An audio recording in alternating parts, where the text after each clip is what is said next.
안녕하세요. 꿈라디오 도윤에 오신 것을 환영합니다.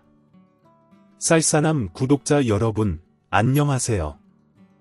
저는 조용한 시골에서 노후를 보내고 있는 한 구독자입니다. 새소리를 들으며 구름이 흘러가는 모습을 바라보는 시간이 많아지다 보니 이런저런 옛 추억이 떠오르더라고요. 그래서 제 이야기를 썰썰함에 이렇게 남기게 되었습니다. 저는 6남매의 맞이로 태어났습니다. 아버지는 농사일로 바쁘셨고 어머니는 바느질로 생계를 이어가시느라 늘 바쁘셨어요. 저는 1살 차이 나는 동생부터 시작해서 갓난아기 동생들까지 돌보며 국민학교를 지나 중학교를 졸업했습니다. 지금 생각해보면 정말 웃기네요. 초등학교 1학년 꼬맹이가 작은 손으로 갓난아기 동생의 천 기저귀를 갈아주고 그걸 빨았던 거요. 그리고 똥기저귀를 제대로 빨지 못해 집안에서 냄새가 나면 어머니께 크게 혼났던 기억까지도요. 지금 와서야 그게 무슨 상관이겠어요? 가족들과의 인연은 이미 오래전에 끊겼으니까요. 그것도 제 뜻이 아닌 가족들의 뜻으로요. 어린 시절 제 기억은 온통 먹구름으로 가득합니다. 행복했던 기억도 우울했던 기억도 남아있지 않죠. 이제 와서야 알게 된 건데 사람의 뇌는 극심한 스트레스를 받으면 스스로 기억을 미화하거나 지운다고 하더라고요. 그래서인지 제 어린 시절 기억은 희미하기만 합니다. 그럼에도 불구하고 기억나는 건 열이 펄펄 나는 막내를 업고 배고프다며 떼쓰는 동생들에게 밥을 해주던 그때의 장면이에요. 동생들은 제 바지가랑이를 잡아당기며 이것저것 해달라 울어댔고 막내를 덮은 포대기마저 잡아당겨 저는 수십 번 막내를 다시 업어야 했습니다. 고작 10살밖에 안 된 작은 몸으로 돌베기 아이를 업고 서툰 손길로 천자락을 묶었으니 정말 우스꽝스러웠겠죠. 집안을 가득 채우던 동생들의 짜증내는 목소리와 등을 뜨겁게 하다 못해 덮개까지 만든 막내의 이마, 수명이 다해 깜빡거리던 전등까지 그때 처음으로 제 삶이 불행하다고 생각했던 것 같습니다. 만약 그때로 돌아가서 제 모습을 볼 수 있다면 저는 돌아가지 않을 거예요. 비참했던 그때의 제 모습을 다시 마주할 용기가 없기 때문이죠. 어찌어찌 밥을 해주고 동생들이 지쳐 잠들 때까지 버티다 보면 부모님이 오셨습니다. 부모님은 잠든 동생들의 얼굴만 살짝 확인하고 곧장 주무셨어요. 한 번도 수고했다는 말을 들어본 적이 없습니다. 제가 들었던 그나마 위로에 가까운 말은 내가 장녀니까 이 정도는 해야지. 너희를 키우느라 우리도 고생하고 있다. 그러니 너도 거들어야 하지 않겠니? 였어요. 그래서 참으며 희생하는 버릇이 들었나 봅니다. 장녀라면, 여자라면 당연히 이렇게 사는 거라고 생각했어요. 누군가가 제가 가진 것을 원하면 당연히 내어줬고 친구들이 길가에서 꺾어온 들꽃을 나눠 가질 때면 못난 꽃은 늘 제 몫이었습니다. 불만을 가져본 적이 없습니다. 그렇게 하면 모두가 입을 모아 이렇게 말해주었거든요. 역시 순영이는 마음씨가 고와 역시 순영이는 착하다니까 라고들 했죠. 밤에도 제대로 자지 못하며 동생들을 돌보고 집안일을 도맡아 하게 되었지만 저는 칭찬 한 번 받아본 적이 없는 아이였습니다. 그래서 그런 허울뿐인 칭찬에도 마음이 동했던 거겠죠. 그런데 저희 이런 생활이 결코 당연한 게 아니라는 사실은 중학교 졸업을 앞둔 어느 날 밝혀졌습니다. 그때 저는 고등학교에 가고 싶다고 부모님께 말씀드린 상태였어요. 당연히 부모님은 극구 반대하셨죠. 여자가 무슨 학교야? 이 정도 배웠으면 충분하지. 괜히 머리만 커지면 시집도 못 붙다. 그리고 너 밑에 딸린 동생이 4명이야. 4명. 책임감 없이 어딜 가려고 하는 거니? 저는 울며 말씀드렸습니다. 멀리 있는 학교도 아니에요. 학교 다닌다고 동생들한테 소홀할 일 없게 할게요. 등교하기 전에 동생들이 먹을 밥 준비해 놓고 학교에서 돌아오면 지금처럼 동생들 돌보고 집안일 할게요. 절대 어머니, 아버지가 손쓸 일 없게 할게요. 제발 학교만 보내주세요. 울며 애원하던 그날, 저는 두드려 맞고 쫓겨나지 않은 게 다행이라고 생각될 정도로 크게 혼이 났습니다. 고작 학교를 가고 싶어 했다는 이유만으로 천하의 몹쓸 년이 되었고 부모의 은혜조차 모르는 불효막심한 딸이 되었죠. 그래서 고등학교 진학을 포기했습니다. 머리를 곱게 빗고 학교에 가는 여자아이들이 그렇게 부러울 수가 없었어요. 그 아이들을 바라보던 저는 끝이 해진 위독과 오래 입어 삭은 바지를 입은 모습이었습니다. 한 달 정도가 지났을까요? 시장에 나가 장을 보고 돌아왔는데 웬일로 부모님이 집에 계셨습니다. 반가운 마음에 헐레벌떡 들어가 보니 부모님은 점장에 앉아 저를 기다리고 계셨죠. 이리 와서 앉아라, 얼떨떨한 기분으로 부모님 앞에 앉았습니다. 묘하게 평온한 부모님의 표정과 태도에 기대감이 샘솟았어요. 내가 학교 다니는 애들을 부러워하는 모습을 보셨나? 그래서 이제라도 학교에 가라고 하시려는 건가? 학교에 다니게 되면 동생들은 어떻게 하면 좋을까라는 생각이 머릿속을 스쳤습니다. 그런데 그 생각들은 일말의 희망도 없이 사라지고 말았습니다. 어머니는 작은 가방 하나를 내밀며 말씀하셨어요. 이게 뭐냐? 라는 제 질문은 듣지도 않은 채 어머니는 옆 동네 공장에 자리가 났단다. 요즘 갑자기 바빠져서 사람이 필요하대. 돈도 많이 주고 숙식도 해결해 준다니까 앞으로 거기서 일해라 라고 말씀하셨습니다. 어머니가 말씀하신 옆 동네는 버스를 타고 이동할 수 있는 그런 가까운 동네가 아니었습니다. 차를 타고 몇 시간 동안 굽이진 거리를 지나야 갈 수 있는 그런 동네였죠. 원망스러운 마음에 날카로운 목소리가 나오려는 찰나 아버지가 입을 여셨습니다. 월급은 자동으로 집에 오게 해놨다. 거기서는 돈 쓸 일도 없을 거고 너는 돈을 만져본 적이 없으니 어머니, 아버지가 관리해주는 게 좋을 거야. 딱 1년만 일하고 와라. 거기서 사람도 좀 만나고 일하는 법도 좀 배우고 그래라. 다 너한테 도움이 되니까 하는 말이야. 집에서 하녀처럼 일하는 것도 끔찍하게 싫었지만 평생 자란 이곳을 떠나 아무도 없는 곳에서 일을 시작하는 건 더 끔찍하다고 말하고 싶었어요. 그런데 말이 나오지 않았어요. 저는 고개를 끄덕이며 가방이라고 하기도 어려운 짐꾸러미를 끌어당겼습니다. 내일 아침에 출발하니까 준비해놓고 일찍 자거라. 잠이 오지 않았어요. 숨죽여 눈물을 흘렸고 내일 아침이 오지 않기를 기도하며 이 모든 게 꿈이길 바랐습니다. 하지만 야속하게도 다음날 아침은 밝았고 저는 처음 보는 사람의 손에 이끌려 공장으로 향했습니다. 공장에서의 일은 매우 힘들었어요. 물건이 팔리지 않아 부도 직전이던 공장은 갑자기 늘어난 수요 덕분에 이례적인 호황을 누리고 있었죠. 그래서 사람을 구하는 속도보다 물건이 나가는 속도가 더 빨랐고 고생하는 건 노동자들이었어요. 당시 모든 공장이 그랬던 건 아니겠지만 제가 일했던 공장은 직원들에 대한 존중이 없었습니다. 잠을 자지 못해 졸고 있는 직원의 뒷덜미를 잡아 일으키거나 손이 굼뜬 직원의 손등을 기다란 막대기로 때리기도 했죠. 지금이라면 상상도 할 수 없는 일이지만 그때는 그런 일이 흔했어요. 증거를 잡을 수도 없었고 공장에서 숙식을 해결했기에 어디 갈 데도 없었거든요. 게다가 공장은 대중교통조차 없는 깊은 곳에 있었죠. 하지만 저는 버틸 수 있었어요. 부당하고 존중받지 못하는 근무 환경에서도 견딜 수 있었던 이유는 1년만 하고 돌아오라는 아버지의 말 때문이었어요. 저는 매일 밤 자기 전 공책에 줄을 하나씩 그었어요. 그 줄이 365개가 되면 집에 돌아갈 수 있을 거라는 희망을 가지며요. 그런데 정말 잔인하게도 그 줄이 365개가 되었을 때 아버지는 말을 바꾸셨습니다. 일을 그만두고 싶다고 사무실에 찾아갔을 때였어요. 박양, 웬일이야?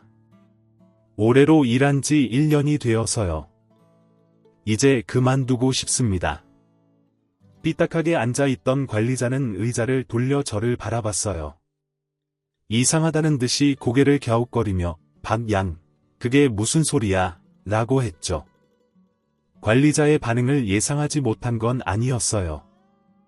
사실 예상보다 부드러운 반응이었죠. 사람이 귀한 시기에 갑자기 그만두겠다고 하면 화를 낼 게 뻔했으니까요. 가족들이랑 약속했어요. 1년만 일하고 돌아간다고. 아버지도 1년 뒤에 다시 오라고 하셨어요. 관리자의 표정이 약간 일그러졌어요. 뭐야, 박양, 아버지한테 말 못 들었어? 불안감이 밀려왔고 그 불안함은 틀리지 않았어요. 아버지가 얼마 전에 와서 재계약서에 사인했어. 저는 손에 들고 있던 펜을 놓치고 말았습니다. 펜은 경사를 따라 굴러갔고 관리자는 이마를 짚으며 한숨을 쉬었죠. 그럼 저는 어떡해요? 제가 계약한 게 아니니까 취소할 수 있는 거죠? 아니, 애초에 그냥 그만둘 수 있는 거 아니에요? 전에 같이 일하던 향이 언니는 계약서 같은 것도 안 썼잖아요. 저는 다급하게 말했지만 관리인의 깊은 한숨은 그칠 줄 몰랐습니다. 그렇지, 박양이 계약한 게 아니지. 그런데 박양은 미성년자잖아. 아버지가 그 정도는 대신할 수 있어. 그리고 관리인의 입에서 무슨 말이 이어질지 알 수가 없었어요. 손을 꽉 쥐고 관리인을 바라보며 있을 때 그는 말을 이었어요. 박양 아버지가 갑으로 해달라고 하면서 월급을 꽤 많이 가져갔어. 원래는 그런 거 절대 안 해주는데 박양이 좀 성실해 보이니까. 아버지가 찾아와서는 집안에 큰일이 있다고 하고 박양이랑 얘기도 했다니까 어쩔 수가 없었지. 저는 관리인에게 휴가를 받아 집으로 향했습니다. 공장에서 일을 한 뒤로 몇 번 가본 적 없는 집 앞에 다다랐을 때 이상한 공기의 흐름을 느꼈습니다. 집은 텅 비어 있었어요. 동생들의 울음소리도 조금이나마 남아있던 집의 온기까지도 전부 사라졌습니다. 그건 도망이었어요. 부모님은 제가 잠도 제대로 자지 못하며 1년 동안 번 월급과 몰래 가져간 갑을 받는 월급을 가지고 사라졌습니다. 다음 날 아침까지 집 앞에 앉아 있었습니다. 저를 발견한 건 시장에서 채소 장사를 하는 동네 아주머니였어요. 어머나, 순영이 아니니? 네가 왜 여기 있어? 안녕하세요, 아주머니. 아니, 너 애가 얼굴이 왜 이래? 어머나 세상에, 공장에서 일하는 게 힘들긴 한가 보다. 예, 아니 어쩌다 이렇게 됐어? 애 얼굴이 반쪽이 됐네. 제 모습이 어떤지 신경 쓰지 않은 지 오래됐기에 그냥 아주머니의 말만 듣고 있었습니다. 그때 아주머니가 물었어요. 그런데 예, 순영아, 너 정말 왜 여기 있는 거야? 가족들이랑 같이 간 거 아니었어? 목구멍이 턱 막히는 기분이었습니다. 겨우 목소리를 내어 물었어요. 그게 무슨 말씀이세요? 아주머니는 아차 싶었는지 우물쭈물했습니다. 아이고, 내가 괜한 입방정을 떨었네. 무슨 말씀을 하셔도 괜찮으니까 말해주세요. 아주머니는 말을 이어갔습니다. 그게 내 가족들 전부 며칠 전에 내 엄마 고향으로 떠났어. 애들 다 데리고 간다고 했으니까 당연히 너도 데려갈 줄 알았지. 아이고, 이게 무슨 일이니? 그제야 확실히 알았습니다. 부모님은 저를 버렸고 저는 부모님에게 자식이 아니었다는 사실을요. 저는 그저 희생양일 뿐이었어요. 하루를 더 집 앞에서 멍하니 보낸 후 집 안에 들어가 얼마 남지 않은 옷가지와 살림살이를 챙겼습니다. 작은 보따리 2개가 제 짐의 전부더라고요. 허탈하게 공장으로 돌아갔습니다. 말도 없이 하루를 빠졌었기 때문에 저 때문에 여러 사람이 불편을 겪은 상황이었어요.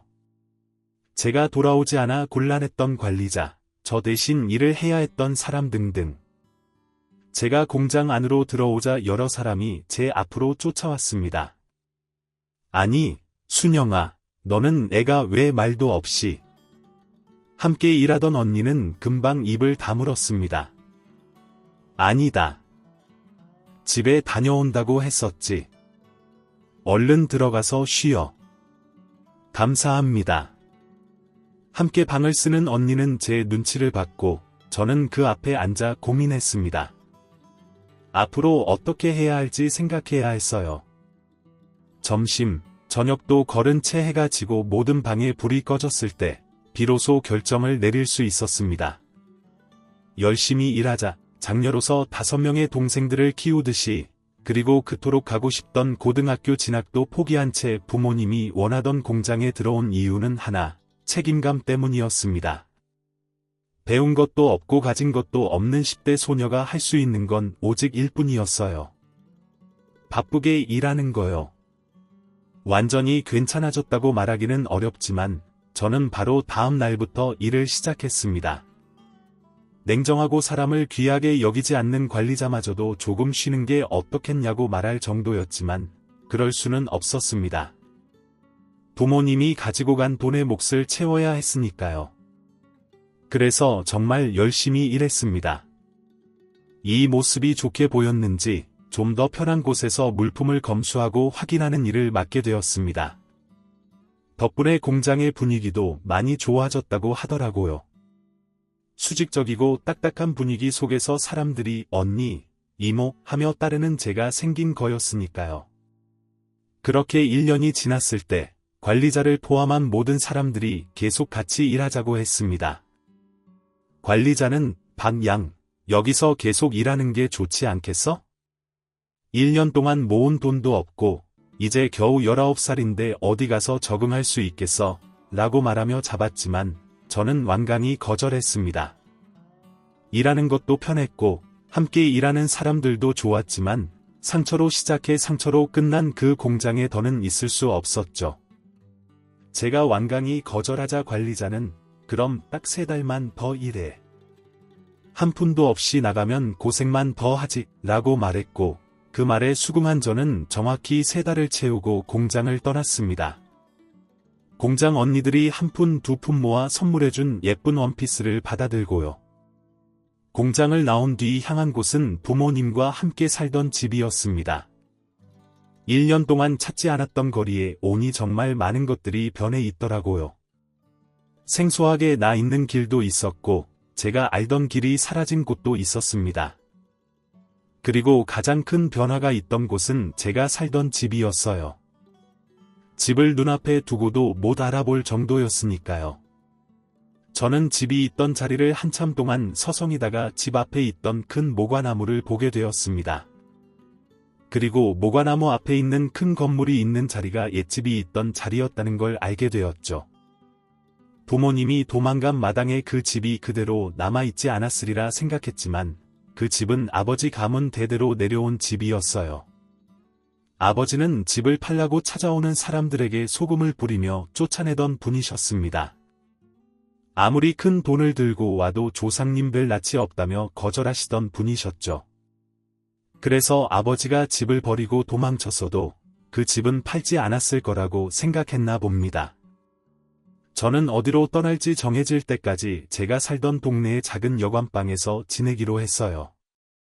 그때 부모님과 집에 대한 사실을 우연히 알게 되었습니다.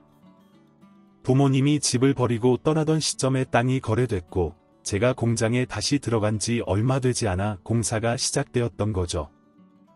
또 그 건물 앞으로 큰 도로가 났기 때문에 땅값을 꽤 많이 받았을 거라는 얘기도 들었습니다. 실망이랄 것도 없었어요. 그저 그냥 그랬나 보다라고 고개를 끄덕일 뿐이었습니다. 그런데 왜일까요? 그 사실을 알자 동네에 머물고 싶은 마음이 사그라들었습니다. 갈 곳이 정해지면 떠나야겠다라는 생각마저도 이곳에 남아있기 위한 핑계였을 뿐이라는 걸 알게 되었죠. 그때는 몰랐지만 이제는 그때의 제 마음을 알 것 같습니다. 19살의 저는 그때까지도 부모님의 사랑을 바라고 있었던 거였어요.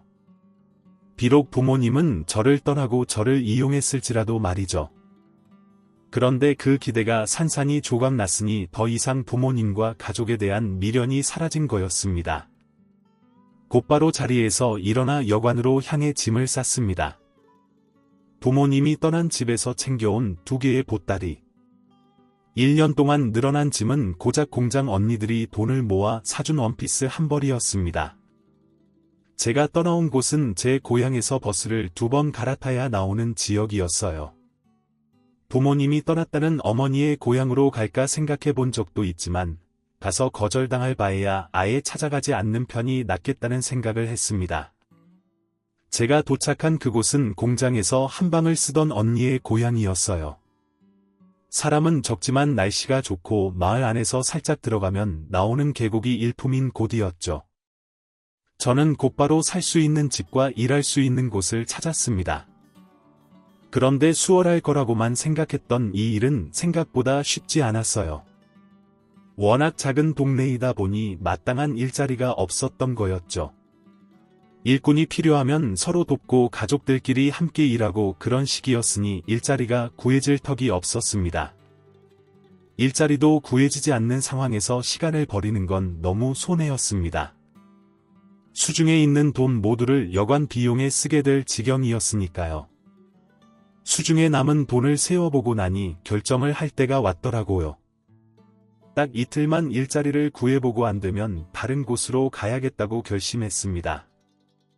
역시나 다음 날에는 일자리가 구해지지 않았어요. 이틀째 되던 날도 쉽지 않았죠.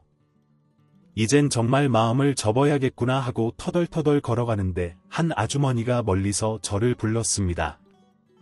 아가씨 다른 데서 온 아가씨 무슨 일인가 싶어 동네 아주머니들이 모여 있는 곳으로 다가가니 아주머니가 반가운 목소리로 말씀하셨습니다. 아가씨 아직 일 못 구했지? 네, 오늘까지 구해보고 안 되면 다른 곳으로 가볼 생각이었어요. 제 말을 듣자마자 아주머니는 펄쩍 뛰며 말씀하셨습니다. 아이고 오늘 못 만났으면 이제 얼굴도 못 볼 뻔했네.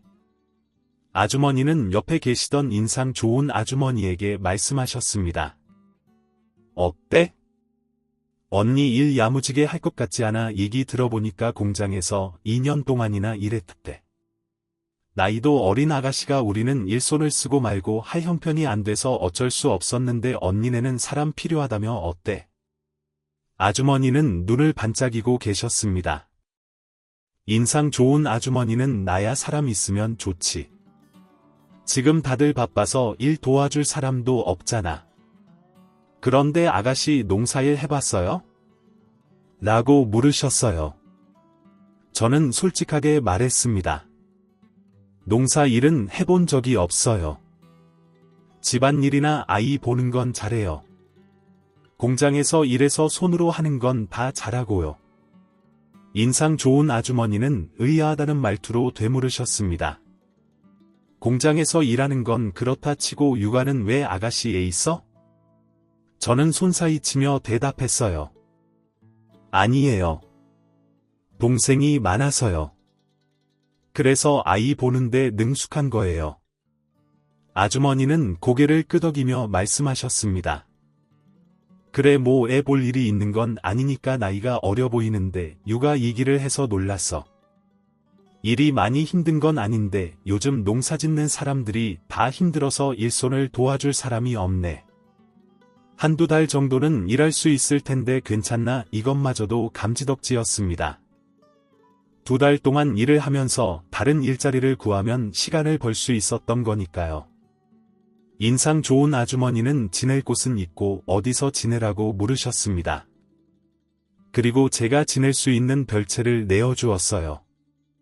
감사하다는 말을 몇 번이나 외치며 그곳에서 지내게 되었습니다. 그리고 한두 달 일하는 것으로 약속되어 있던 시간은 점점 길어져 6개월이라는 시간이 흘렀습니다. 처음 해본 농사일은 녹록지 않았어요. 허리가 끊어질 듯 아팠고 하루 종일 떼약볕에서 일을 하다 보면 피부가 벗겨지기도 했죠. 그런데 마음은 편했습니다. 일을 하다 보면 아주머니가 머리에 이어 오는 새참이 그렇게도 반가웠고 일을 하면서 주인 아저씨와 나누는 대화도 재미있었습니다. 아니 아저씨는 허리 안 아프세요? 완전 할아버지시잖아요. 저도 이렇게 허리가 아픈데 예끼 이거 사나는 평생 이러고 살았으니까 이 꼴이 난 거지. 내 허리가 끊어질 것 같은 건 당연한 거야. 그렇게 허리 아프면 저기 가서 저것 좀 털고 있어라. 옆에서 쫑알거리지 말고 이런 잔소리도 듣기가 좋았습니다. 해가 거의 넘어갈 때쯤 집에 돌아와 씻고 있으면 아주머니가 부르는 소리가 들렸어요. 얘 순영아 밥 먹어. 머리도 제대로 말리지 못하고 후다닥 뛰어가면 아주머니가 김이 모락모락 나는 한상을 차려주셨습니다. 태어나서부터 17살이 될 때까지 평생 몸을 부대끼며 산 가족보다도 6개월 동안 함께 지낸 그 두 분이 더 가족 같았습니다. 그리고 얼마 지나지 않아 추석이 되었습니다. 시골집에 내려온 자식들 때문에 온 동네가 시끌벅적했어요. 모두가 가족들을 만나 행복해하고 있는 중에 유일하게 행복하지 못했던 사람은 저였습니다. 아주머니와 아저씨가 아무리 잘해주신다고 해도 저는 남이니까요. 물론 두 분은 저를 가족처럼 대해주셨지만 제 마음이 그렇지 못했습니다. 언덕 꼭대기에 올라가서 불이 환히 켜져 있는 동네를 보고 있었습니다. 그때 부스럭거리는 소리가 나며 낯선 남자가 나타났어요. 저는 순간 경직된 상태로 남자를 바라보았습니다. 아이고 나쁜 사람 아니에요? 최 씨 아저씨네 아들이에요. 서울에서 일하느라 작년에 내려오고 한 번도 못 내려왔네. 못 보던 얼굴인데 다른 데서 왔어요. 가족들이랑 저는 머뭇거리며 남자의 말에 대답했습니다. 아니요. 혼자요? 몇 살인데요? 19살이요? 아니 19살이 왜 넉살 좋은 남자와 언덕 밑을 바라보며 많은 이야기를 나눴습니다. 처음 만나는 사람한테 못하는 말이 없다고 생각하면서 말했죠. 남자는 저보다 5살이 많았어요.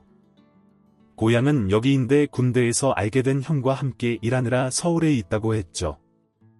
평생 한적한 곳에서 살다가 복잡한 서울에서 살려니 쉽지 않다고 하지만 본인이 선택한 일은 스스로 책임져야 하지 않겠냐고 말하는 사람이었죠. 그 사람이 바로 저와 결혼한 남자입니다. 서울에서 일하기 시작한 뒤로 고향엔 몇 번 내려오지도 못했다는 사람이 주말만 되면 저를 찾아왔어요. 부담스러운 마음에 밀어내기도 했지만 책임감 있고 다정한 모습의 결혼을 결심했습니다. 몇 개월이 지나 20살이 되었을 때 저는 그 사람과 부부가 되었습니다. 저희는 보기 좋은 부부였어요.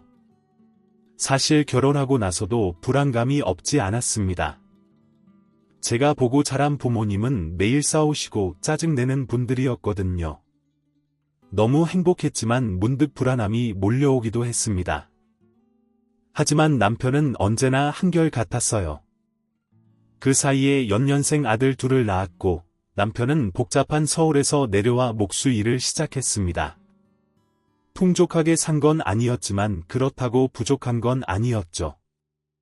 남편은 그리워하던 고향에서 하고 싶던 일을 할 수 있다는 것에 매우 행복해했어요. 저도 남편과 단란하게 가정을 꾸려가는 게 행복했죠. 무엇보다 여기서 만난 분들 덕분에 저도 남편의 고향을 제 고향이라고 여길 수 있었어요. 공장에서 만났던 언니도 고향에 돌아와서 가정을 이루었기 때문에 마음 붙일 구석이 많았죠. 그런데 어느 날 그 일이 벌어지고 말았습니다. 일찍이 아이들을 재우고 잠자리에 들 준비를 하고 있는데 밖에서 큰 소리가 들렸습니다. 불이야 철영 엄마 얼른 나와 불났어. 깜짝 놀라 문을 여니 하늘이 빨갛습니다. 집 뒤쪽에 있는 산이 활활 타고 있었어요. 집에 들어가서 아이 둘을 들쳐 업고 밖으로 나와 도망쳤습니다. 멀리서는 남편이 달려오는 모습이 보였어요. 저와 남편은 아이 둘과 함께 저희 부부의 유일한 재산인 집이 타오르는 장면을 볼 수밖에 없었습니다. 지붕이 주저앉고 기둥이 부서지고 세간살이가 사라지는 모습을 보면서 저희 부부는 아무것도 할 수 없었죠. 불은 쉬이 잠재워지지 않았습니다. 산 하나가 통째로 불에 타는 것 같았어요. 밤이 새도록 불길이 잠재워지지 않았고 저는 그날 화마의 존재를 두 눈으로 보았습니다. 그런데 불행은 여기에서 끝이 아니었어요. 불이 잠재워지고 잿더미로 변한 집터를 바라보고 있는데 낯선 사람 몇 명이 다가왔습니다. 그 사람들이 하는 말은 저를 한 번 더 무너지게 했어요. 그 사람들은 제 남편이 불을 낸 사람이라고 말했습니다. 그리고 불에 탄 살림의 책임을 지기 위해 교도소에 다녀와야 할 뿐만 아니라 변상금을 내야 한다고 했습니다. 징역 3개월의 변상금은 약 130만 원이었습니다.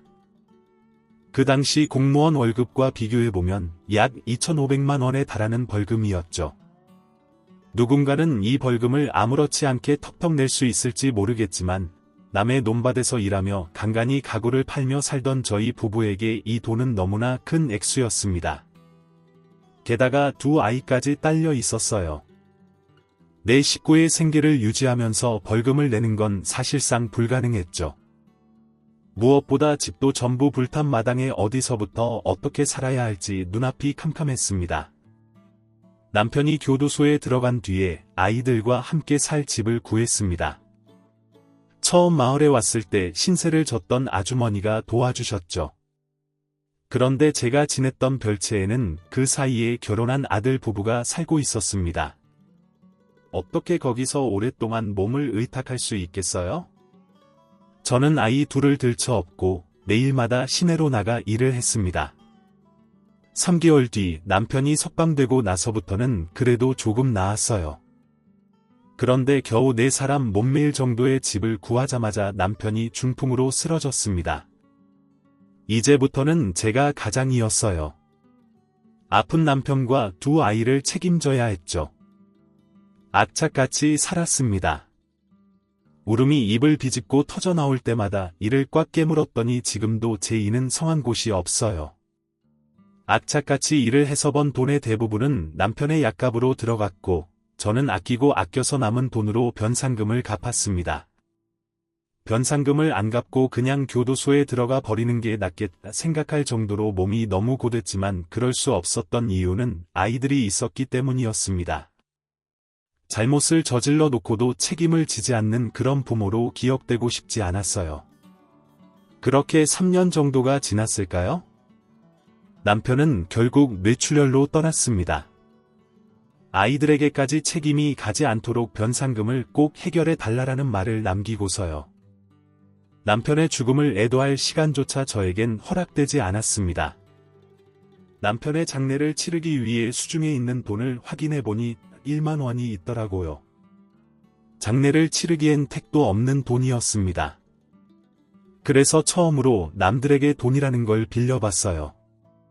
먹고 살기도 바쁘고 변상금을 갚기도 바쁜데 이제 빚까지 생겼다니 남편에게는 미안하지만 한숨이 푹 나왔습니다. 이 집, 저 집을 다니며 20만 원을 모아 장례를 치르고 남편이 없는 집 한편을 보며 멍하니 앉아 있는데 옆에서 저를 바라보고 있는 두 아이가 보였습니다. 이 아이들을 먹이고 키워서 학교도 보내고 원한다면 대학도 보내야 하는데 내가 여기서 이렇게 앉아 있을 수는 없다는 생각이 들면서 저는 또다시 악착같이 살아가기 시작했습니다. 아이들이 커갈수록 들어가는 돈이 많아졌고 그럴수록 몸이 망가져가는 걸 느꼈지만 아이들에게 저와 같은 짐을 지울 수 없었습니다. 그 나이가 중학생이 되었을 때 묻더라고요. 엄마, 나 공부하지 말고 일할까? 그러면 엄마도 조금 편할 거 아니야? 내가 지금 당장 돈은 많이 못 벌겠지만 저는 처음으로 큰 소리를 내며 아이를 혼냈습니다. 돈 때문에 공부를 포기할 생각은 하지도 말라고요. 또 부모 때문에 돈을 벌어야 한다는 생각도 하지 말라고요. 이 말은 어린 저에게 하는 말이기도 했습니다. 아이들이 조금 크자 엄마의 손이 닿는 일이 줄어들었어요. 아이들에게는 미안하지만 두 아이가 서로를 도우면서 잘 자라주었거든요. 아이들이 이렇게 컸을 때까지도 품을 팔며 일했어요. 매일 새벽 일어나 아이들의 도시락을 싸고 낮에는 남의 농사일을 도와주고 저녁부터 새벽까지는 시장통에서 허드렛 일을 하며 생활했습니다. 하루 일당이 7,000원도 안 되는 그 시절에 그토록 치열하게 살면서도 저는 계속해서 변상금을 꼬박꼬박 납부했어요. 이유는 여전히 동일했습니다. 아이들에게 부끄러운 엄마가 되고 싶지 않았어요. 간혹 어떤 사람들은 10년이 넘었는데 독촉 한 번 하지 않았냐 잊어버린 거다. 전에 불탔던 산도 이제 제자리 찾았는데 언제까지 그럴 거냐 마음을 이해 못하는 건 아니지만 그렇게까지 하는 건 정직한 게 아니라 미련한 거다라고도 말했죠. 그런 말에 흔들린 적도 있지만 저는 계속해서 차근차근 변상금을 갚아 나갔습니다. 꼬박꼬박 졸면서 낯질을 하다 손이 잘릴 뻔도 하고 쟁반을 머리 위에 얹고 가다가 사고가 날 뻔도 하고 그렇게 번 돈을 가지고 변상금을 갚으러 가서 남은 변상금 금액을 보면 눈앞이 아득하기만 했습니다. 평생 동안 갚아도 이 돈을 다 갚을 수 있을까? 막막했죠. 일을 하다 보면 별의별 일이 다 있었습니다. 이렇게 굳은 일 안 해도 되니 자기한테 시집오라던 시장 상인부터 자기 부모님이 남편 장례 비용으로 빌려준 돈을 4배로 쳐서 갚으라던 아들 남편이 그 젊은 나이에 세상을 뜬 게 다 내 탓이라던 누군가를 만났죠. 돈을 떼인 적도 있습니다. 나도 나름대로 산전수전 다 겪으며 살았다고 생각했는데 이전에 겪었던 제 인생은 아주 쉬운 인생이었다는 걸 그때 느꼈습니다. 그래서 더더욱 억척스럽게 살았어요. 시장에서 깎을 수 있으면 최대한 깎았고 돈을 주지 않는 사정이 있다면 가서 머리채라도 뜯을 듯이 치열하게 살았습니다. 길을 걷다가 유리에 비친 내 모습을 보면 20살 시집을 갔던 그 어린 아가씨의 모습은 온데간데 없었어요. 봄꽃이 피는 것을 보며 설레고 기대했던 젊은 엄마도 없었습니다. 오늘이 무슨 요일인지 지금이 가을인지 겨울인지 봄인지 여름인지 하다못해 내 나이는 얼마가 됐는지도 헤아리지도 않는 그런 아줌마가 되어 있었어요.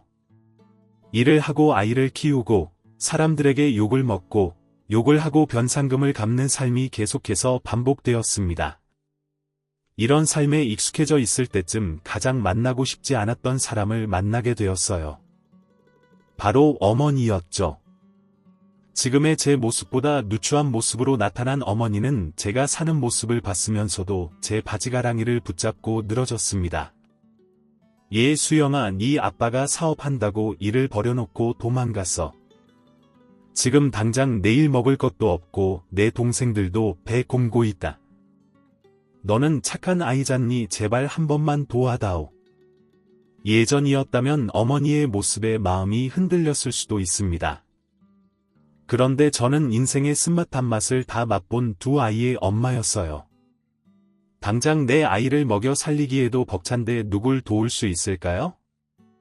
그것도 나를 희생양 삼아 도망간 인간들을 제가 왜 도와야 할까요? 내가 사는 건 안 보여요. 17살에 버려놓고 10년이 훌쩍 지나서야 찾아왔으면서 어떻게 사람이 그렇게 뻔뻔해요. 둘째랑 셋째는 30이 다 됐겠네요. 걔네들이 배를 굶고 있다고요? 말이 되는 소리를 해야죠. 저는 내 아이 키우기도 벅차니까 당장 돌아가세요. 어머니는 한 달 동안 저를 쫓아다니며 돈을 요구했지만 저는 차갑게 거절했습니다. 결국 포기하고 돌아가는 날, 어머니가 저에게 남긴 건 날이 선 저주였어요. 너도 나처럼 자식한테 버림받고 쓸쓸히 늙어 죽으라는 저주였죠. 어머니가 남긴 저주는 이뿐만이 아니었습니다. 한 달 동안 온 동네를 들쑤시며 무슨 말을 하고 다녔는지 어머니가 돌아가실 즈음에 저는 천륜을 어긴 나쁜 년이 되어 있었어요. 물론 제 사정을 아는 분들은 저를 믿어주셨지만 사정을 모르는 상태에서 어머니의 얘기만 들은 분들은 저를 나쁘게 바라보기 시작했어요. 감정적인 외로움과 슬픔, 이 어려움이 언제 끝날지도 모른다는 막막함, 과거에 대한 후회, 이 모든 복합적인 감정을 마음속에 지니고 있으면서도 버틸 수 있었던 건 오로지 책임감이었습니다. 아이들의 엄마라는 책임감, 남편과의 약속을 지키겠다는 책임감이었죠. 변상금을 갚으러 산림청에 갈 때마다 불안함을 빌었습니다. 그 누구도 뭐라고 하지 않았는데도 이제부터 변상금을 나눠서 내면 안 된다고 말할까 봐 불안했거든요. 제가 꼭 갚을 거거든요. 그러니까 한 번에 갚으라고 하시면 안 돼요. 제가 아직 어린 아들 둘이 있고 지금까지 착실하게 갚기도 했고 벌써 20년이 가깝도록 갚고 있긴 하지만 그래도 다 갚을 테니까 이렇게 말하면 직원은 손사래를 치며 답했습니다. 깎아달라고 하는 것도 아니고 못 내겠다고 하는 것도 아닌데 제가 무슨 말을 하겠어요? 마음 편히 돌아가세요. 이렇게 가슴을 쓸어내리고 돌아가도 언제나 제 마음속엔 불안감이 존재했습니다. 이 정도 세월이 흐르면 변상금을 다 갚을 수 있겠다고 생각했는데 두 아이가 공부에 흥미가 있다는 걸 알아차렸을 때 변상금을 모두 납입하는 날은 뒤로 미뤄졌어요. 그런데 참 기특하게도 큰아이는 좋은 대학에 전액 장학생으로 입학했습니다. 그리고 단 한 번도 전액 장학금을 놓쳐본 적이 없어요. 등록금이 엄마에게 부담될까봐 코피를 쏟으며 공부한 결과였죠. 한 달에 두어 번 보는 큰아들은 매번 야위어 있었습니다. 부모의 가난이 아이를 극한으로 몰아붙이는 게 아닌가. 내가 조금만 돈이 더 있었으면 아이가 이렇게까지 자신을 채찍질하면서 공부하지 않았겠다라는 생각이 들었죠. 둘째 아이도 좋은 대학교에 전액 장학생으로 입학했습니다. 그런데 입학을 하자마자 휴학계를 내고 군대를 다녀오더니 일을 시작했어요. 그 좋은 대학을 입학해놓고 왜 그러나 싶었는데 둘째는 등록금과 생활비를 모았던 거였습니다. 엄마, 나는 형보다 머리가 나쁘잖아. 혹시라도 전액 장학금을 못 받으면 어떻게, 그리고 난 형처럼 지독하게 공부도 못해. 장학금 못 받으면 어때? 엄마가 그 정도도 못해줄 것 같았어. 에이, 우리 엄마 훌륭하신 건 내가 제일 잘 알지. 그런데 그럴 만한 이유가 또 있었어. 군대도 빨리 다녀오고 싶었고, 대학 가기 전에 사회생활도 좀 해보고 싶었고, 그게 아니라는 건 누구보다 제가 가장 잘 압니다. 두 아이가 모두 대학에 간 뒤 집안이 텅 비었습니다. 그리고 변상금은 여전히 남아 있었죠. 그것도 꽤 많이요. 애들을 보낸 후에 든 생각은 이제 변상금을 좀 더 많이 갚을 수 있겠다였어요. 그날도 어김없이 변상금을 내러 살림청을 찾았습니다. 꼬깃꼬깃한 봉투에 담은 변상금을 내려놓았는데 직원이 봉투를 밀어내어 저에게 돌려주었습니다. 무슨 문제라도 있는 건가요? 직원은 밝게 웃으며 박순영 씨 변상금 모두 납부되었습니다. 무슨 말도 안 되는 소리를 하는 건가 싶었어요. 계산을 잘못하신 게 아닌가요? 아직 꽤 많이 남았는데요. 직원은 뒤를 돌아 상급자를 불렀습니다. 상급자는 저에게 차를 대접해 주었고 이 상황에 대해 설명해 주었어요. 혹시 저를 기억하시나요? 아니요. 처음 뵙는 것 같은데요. 10년 전에 여기로 부임했었어요. 그리고 박순영 님을 뵀죠. 저한테 변상금을 주면서 제발 변상금을 나눠서 내게 해달라고 부탁하셨었어요. 아, 그랬나요? 10년 만에 돌아와서 우연히 박순영 님의 기록을 보게 되었어요. 10년 전에 했던 약속을 지키고 계셨죠? 그거야 당연히 해야 하는 일이니까 그랬죠. 그냥 하는 말이 아니라 박순영 씨 같은 분이 없어요. 끝까지 책임지겠다고 말은 해놓고 도망가는 사람들이 대부분이죠. 솔직히 박순영 님이 했던 약속을 잊어버리고 있었습니다. 정말 그 약속을 지킬 거라고 생각하지 않았던 거였겠죠.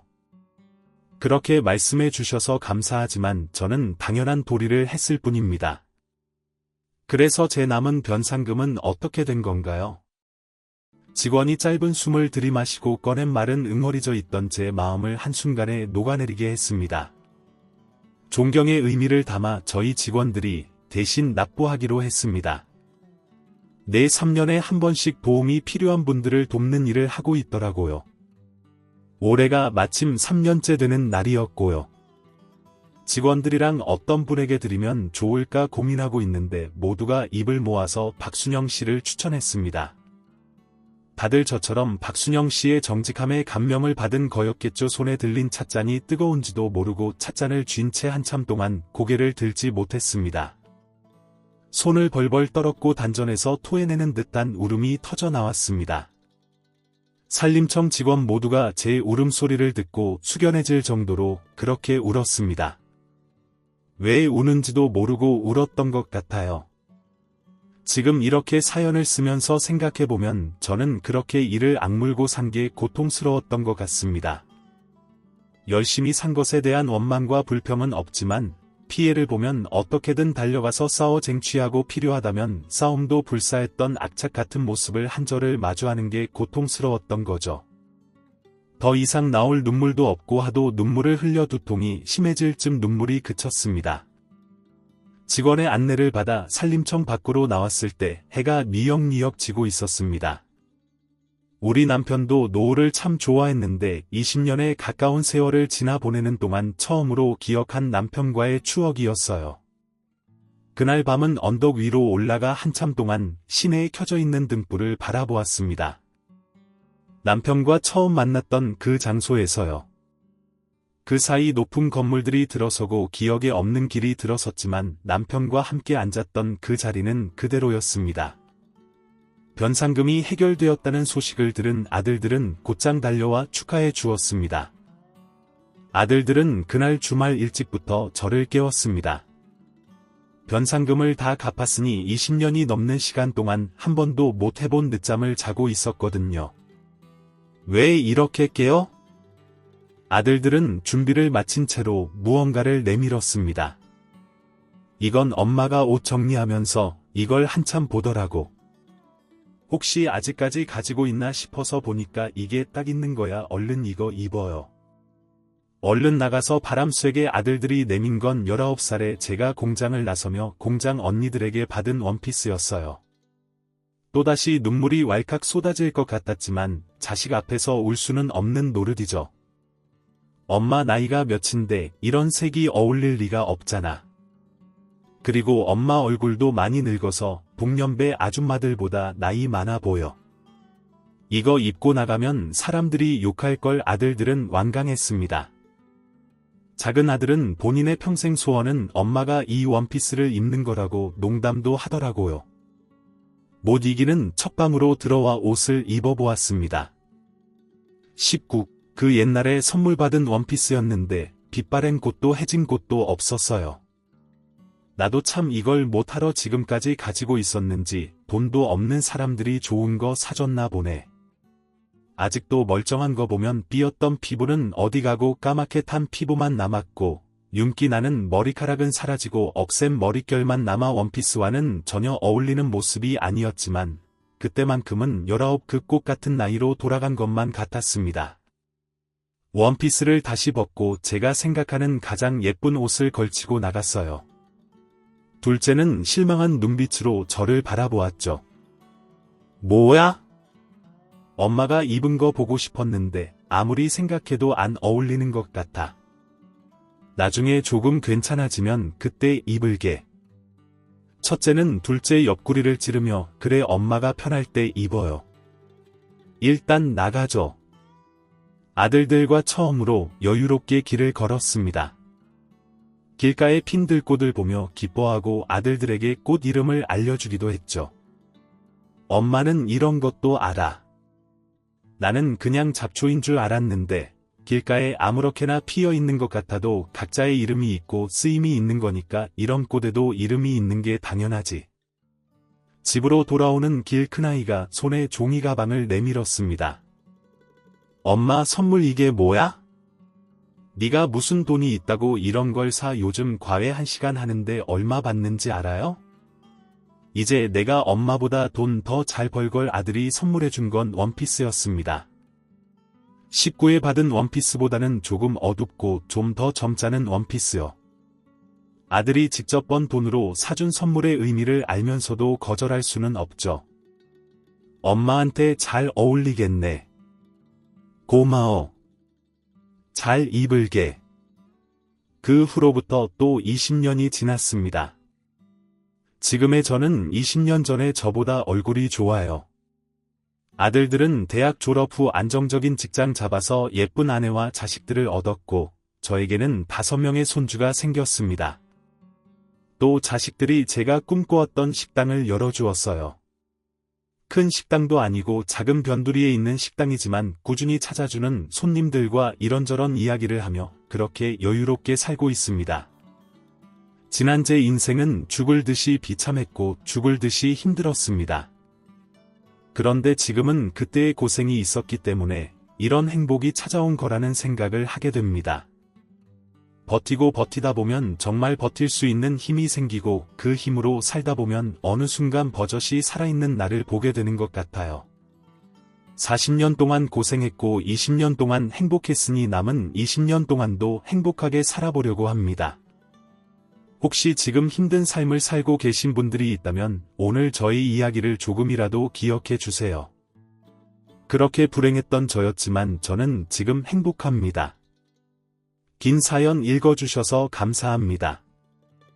모두 행복하세요. 지금까지 사연 들어주셔서 감사합니다. 사연이 재미있으셨다면 구독과 좋아요를 눌러주세요. 감사합니다. 안녕히 계세요.